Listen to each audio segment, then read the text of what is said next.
Hey, what's up guys? I am Jerome from the Bonsai Supply and welcome to this week's video. So in this video, I wanted to tell you the story of a tree that I have had in my collection for a very long time, maybe 12, maybe even close to 15 years now. Now I am talking of course about my Windswept Vitex trifolia. Now take a look at this beautiful tree.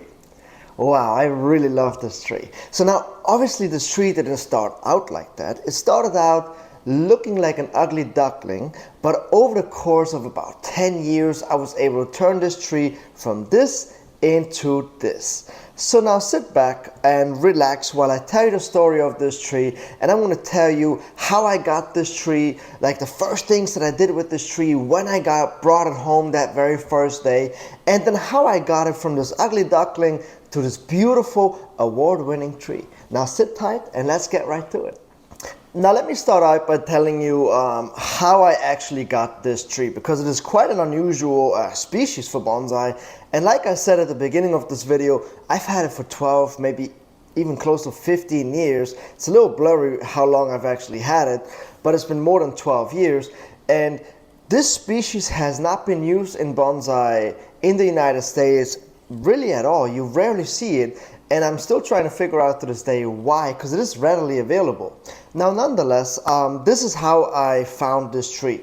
So I had just moved to Florida, and we're talking, like I said, like 12, 15 years ago, where bonsai was not that big just yet. It just started to slowly gain traction in the United States, but it was not really available online as much. Like, you had to go to nurseries, you had to know people, you had to be part of a club to get a hold of good trees. And that's exactly what I wanted. I wanted to have some good trees that I could take to the next level, or at least have interesting trunks and then, turn them into my own.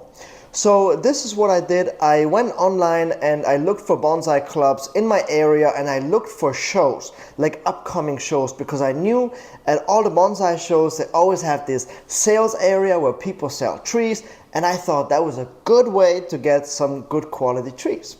So immediately after a few minutes of searching online, I found that the Bonsai Club of Miami was hosting an event in Miami, and they had a show, an exhibit, and as well a sales area.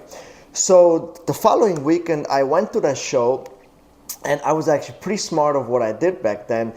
Everybody, as soon as the doors opened, everybody went straight away into the exhibit where all the trees are on display, but I went straight away to the sales area because I wanted to be the first person there so I could have my pick of all of the trees available.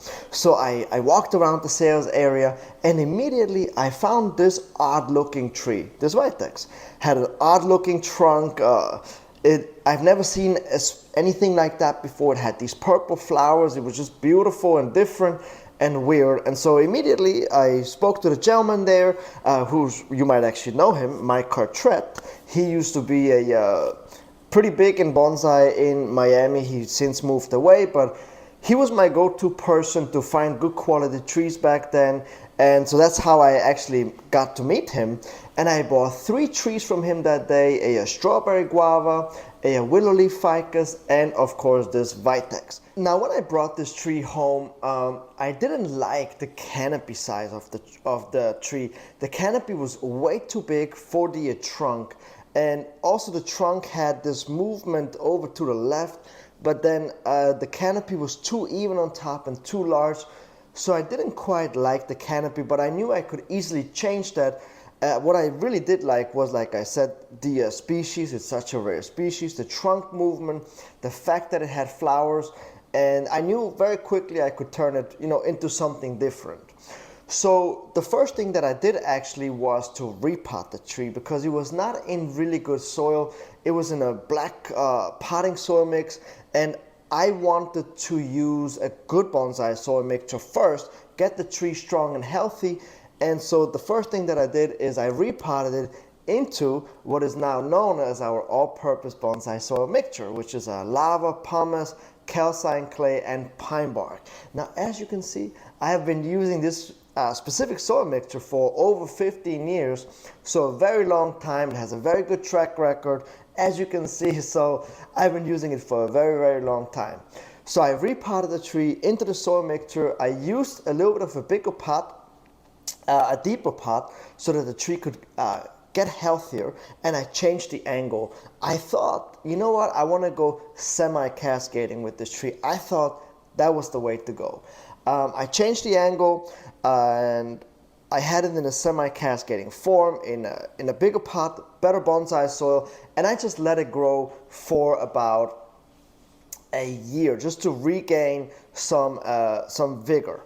Now, after that year was up, I didn't quite know what to do with this tree, really where to go. I was a little lost, but because I was watering it every day and I was looking at it, I kind of like, over the course of time, all of a sudden, at one morning, I had an aha moment. The light bulb went off in my head and I was like, oh, that's what this tree needs. So the following year, I went ahead and I repotted it again into what you see now. It was more of an upright, the way that it originally was standing in the pot, but I removed the entire left side of the canopy. I removed all the branches, and then I took the main branch that was on the right hand side, bent it down, and then turned it into the what was the beginning of a windswept design. Now, once the tree was in that windswept design, I really fell in love with the movement of the trunk. I knew exactly what the end result should look like. And this is how I got it from looking like that into what it is known as today, this award-winning tree. So windswept is a very difficult style to achieve because naturally all the growth wants to grow up vertical towards the sky. But since you have a windswept design, everything has to go kind of like from side to side. So this was a little challenging because all the new growth that came out of the tree had to be wired. So it's a very high maintenance tree. And that's pretty much what I did. I let the tree grow and I just hedge pruned the canopy into the approximate size that I wanted it to end up being. So I hedge pruned it. As soon as it started to grow past the canopy, maybe 5 inches, I would trim it back. And then once a year in the middle of the summer, when the tree would go into a little dormant period, I would defoliate this entire canopy, which was a very tedious job. And then I would wire every single branch and then place it into this windswept design. And as you can see, after just a few years, maybe 3 years after I had started this windswept design, I took it to my first show, which was in Miami, which was called the Komorebi, and I had it there displayed, but it didn't win any awards at this point. It was just getting started, just starting to look good. And at this point, after the 3 years of having it as a windswept design, it really started to come in its own.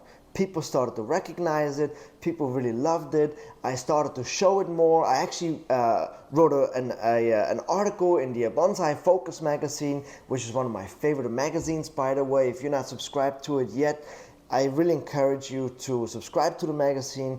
You get a magazine every 2 months. It's just a great magazine, lots of information. So I wrote an article about this tree in this magazine. It is the July-August issue of 2020. So check this out. This is what the main picture looks like of the magazine. Now then, a little fast forward, in 2022, I displayed it in the Atlanta Bonsai Society annual show, and I won first prize with this tree, first deciduous prize. And so I was very proud to win this first award. Now, I really hope that you enjoyed learning the story of this tree, from, you know, how it went from a humble beginning to an award-winning tree, how I went about it. I hope that you guys learned a little something along the way as well. Now, this is it for this video today, and if you have any questions, you can leave those down in the comment section. And if this is your first time coming across this YouTube channel and you like bonsai, you may want to consider subscribing to this channel so that you're always up to date and notified when a new video comes out. Thank you guys so much for watching, and I'll catch you guys next time.